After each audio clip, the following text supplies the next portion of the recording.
আজকের রেসিপির জন্য আমি এখানে একটা মিক্সিং জারের মধ্যে দিয়ে দিচ্ছি 2 বাটি সুজি। আর এই 2 বাটি সুজির জন্য নিয়েছি 1 বাটি টক দই। এবার এর মধ্যে এই বাটিটা ধুয়ে দিয়ে দেব 1 বাটি জল, দিয়ে দেব পরিমাণ মতো লবণ, মানে স্বাদ অনুযায়ী লবণ দিয়ে দিলাম, আর খুব সামান্য একটু চিনি দিলাম। তবে আপনারা মিষ্টিটা না দিতে চাইলে নাও দিতে পারেন। খুব ভালোভাবে মিক্সার গ্রাইন্ডারে একদম স্মুথ করে এটাকে একটা পেস্ট বানিয়ে নেব। আজকের রেসিপিটা কিন্তু ভীষণ হেলদি একটা রেসিপি। বন্ধুরা প্রথম থেকে শেষ পর্যন্ত দেখার আপনাদের কাছে অনুরোধ রইল। আর ভিডিও শেষে ভিডিওটা ভালো লাগলে একটা লাইক, শেয়ার আর কমেন্ট করে দেবেন। এখন ব্যাটারটাকে স্মুথ করে আমরা মিক্সার গ্রাইন্ডারে গ্রাইন্ড করে নিয়ে নিলাম একটা মিক্সিং বোলের মধ্যে। এবার ওই মিক্সার গ্রাইন্ডারটার মধ্যে 1 বাটি জল দিয়ে যেটুকুটা ব্যাটার লেগেছিল সেই জলটাও এর মধ্যে দিয়ে দিলাম। খুব ভালোভাবে একটা হ্যান্ড উইস্কের সাহায্যে এবারে আমরা মিশিয়ে দিচ্ছি। তো এটা খুব ভালোভাবে কিন্তু একটু ফেটিয়ে নিতে হবে। তো খুব সুন্দর করে এখন আমার দেখুন ফেটানো হয়ে গেছে। তো ব্যাটারের ঘনত্বটা ঠিক এরকমই থাকবে, আপনাদেরকে আমি ঘনত্বটা দেখিয়ে দিচ্ছি। খুব কিন্তু মোটা হবে না, আবার একদম পাতলা হবে না, এরকমই কিন্তু এর ঘনত্বটা থাকবে। এটাকে কিন্তু কিছুক্ষণের জন্য রেস্টে রাখতে হবে বন্ধুরা, যেহেতু সুজি আছে তাই জন্য কিছুক্ষণ একটু রেস্টে রেখে দেবো। ততক্ষণে আমরা একটা পুর বানিয়ে নেবো। তাই পুরটা বানাতে যতক্ষণ সময় লাগে ততক্ষণ এটা রেস্টে থাকবে। ওই 5-7 মিনিট মতো এটা রেস্টে রাখছি। একটা ফ্রাই প্যানের মধ্যে আমি দিয়ে দিচ্ছি 1/2 চামচ মতো সর্ষের তেল। আমি পুরটা সর্ষের তেলেই বানাচ্ছি, আপনারা কিন্তু সাদা তেলও বানিয়ে নিতে পারেন। দিয়ে দিলাম 1/2 চামচ কালো সর্ষে। এবার এর মধ্যে দিয়ে দিচ্ছি বেশ কিছুটা কারি পাতা। কারি পাতার ফ্লেভারটা ভীষণ ভালো লাগে, আপনাদের হাতের কাছে থাকলে কিন্তু অবশ্যই দেওয়ার চেষ্টা করবেন। দিয়ে দিচ্ছি 1 চামচ গ্রেট করে রাখা আদা।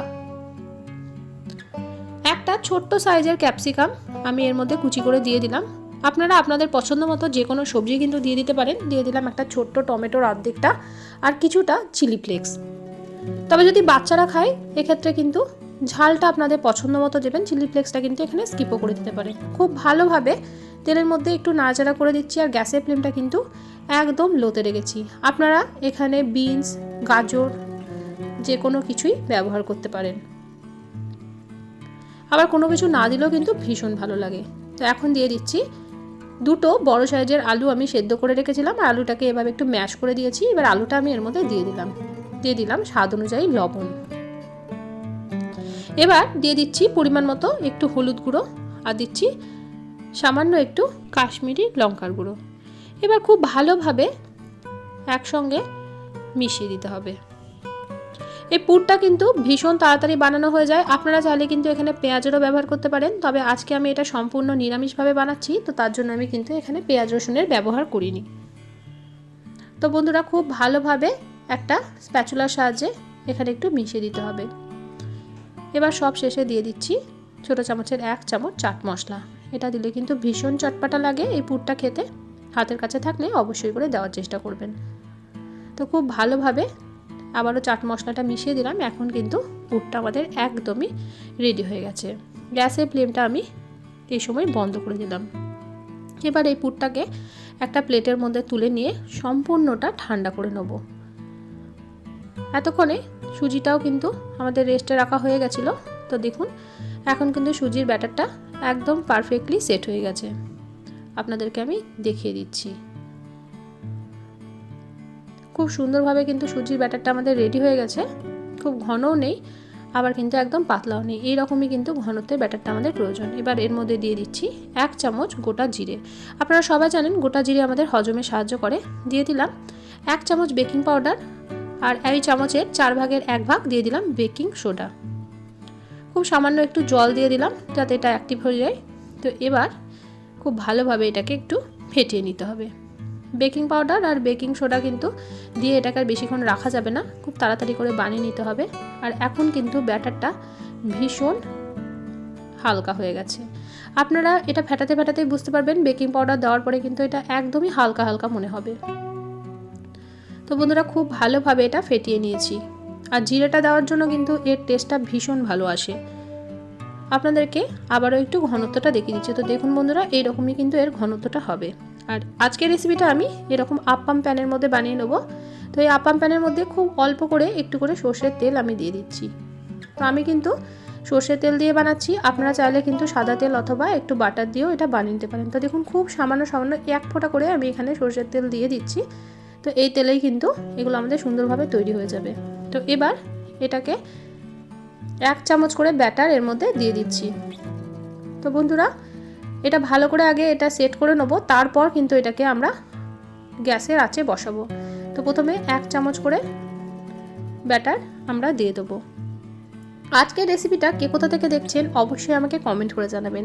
আপনাদের সুন্দর সুন্দর কমেন্টেই কিন্তু আমি রান্নার উৎসাহ পাই বন্ধুরা। রেসিপি ভালো লাগলে প্রিয়জনদের সঙ্গে শেয়ার করতে কিন্তু ভুলবেন না। এবার দেখুন আমার কিন্তু 1 চামচ করে ব্যাটার দেওয়া হয়ে গেছে। এবার এই আলুর পুর থেকে একটু একটু করে পুর এই ব্যাটারের ওপরে দিয়ে দেবো, খুব অল্প অল্প করে দেখুন আমি এরকম অল্প অল্প করে পুর আমি প্রত্যেকটা ব্যাটারের মধ্যেখানে দিয়ে দিচ্ছি। বন্ধুরা এরকম নিত্য নতুন রেসিপি আমার চ্যানেলে আমি প্রত্যেকদিন আপলোড করে থাকি। যদি রেসিপি ভালো লাগে চ্যানেলটিকে সাবস্ক্রাইব করে পাশে থাকার অনুরোধ রইল। পাশে থাকা বেল বাটনটিকে প্রেস করে অল নোটিফিকেশানটা অন করে রাখবেন, যাতে নিত্য নতুন কোনো রেসিপি দিলে সবার আগে আপনাদের কাছে নোটিফিকেশান পৌঁছে যায়। আর এদিকে দেখুন আমার কিন্তু আলুর পুরটা প্রায় প্রত্যেকটার মধ্যে দেওয়া হয়ে গেছে।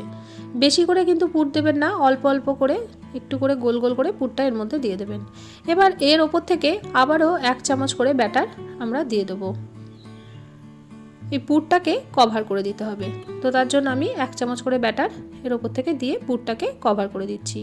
বন্ধুরা ভীষণ ভালো লাগে বাচ্চাদের টিফিনে অথবা স্কুল অফিসের লাঞ্চ বক্সেও কিন্তু আপনারা এটা বানিয়ে দিতে পারেন।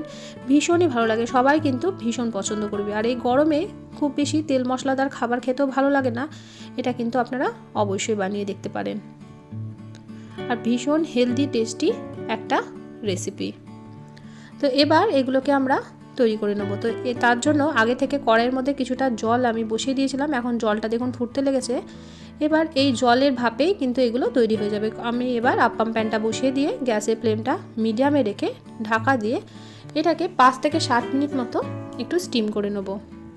তো বন্ধুরা প্রায় 5-6 মিনিট পর দেখছি ওপর দিকটা কিন্তু একদমই শুকিয়ে গেছে। এবার এটাকে আবারও উল্টে দেব।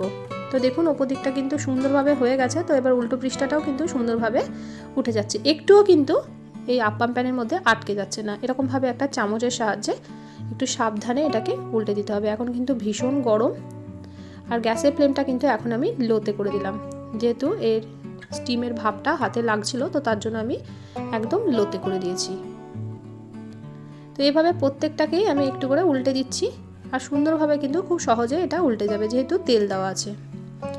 তো গ্যাসের ফ্লেমটা আবারও মিডিয়ামে করে ঢাকা ছাড়াই এটাকে আবারও 4-5 মিনিট মতো স্টিম করে নেব, যাতে দুপাশটাই সুন্দরভাবে তৈরি হয়ে যায়। তো এখন দেখুন সুন্দরভাবে কিন্তু এটা তৈরি হয়ে গেছে। এবার আমরা এগুলোকে তুলে নিচ্ছি। এগুলো কিন্তু একদমই আমাদের রেডি হয়ে গেছে। তো এভাবে আমি 2 ব্যাচে বানিয়ে নিয়েছি। তো এখন দেখুন বন্ধুরা এগুলোকে আমরা সার্ভ করে দিচ্ছি। আর এটার সঙ্গে খাওয়ার জন্য কিন্তু কোনো কিছুরই প্রয়োজন নেই, আমি শুধুমাত্র সসের সাথেই সার্ভ করেছিলাম। আর একদমই কিন্তু নরম তুলতুলে এগুলো তৈরি হয়েছে, যেটা মুখে দিলেই মিলিয়ে যাবে। আর ভেতরে আছে আলুর পুর, যার জন্য এটা আরও বেশি ভালো লাগছিল। তো চপ সিঙ্গারা খাওয়া কিন্তু ভুলে যাবেন যদি এই রেসিপিটা একবার হলেও বানিয়ে দেখেন।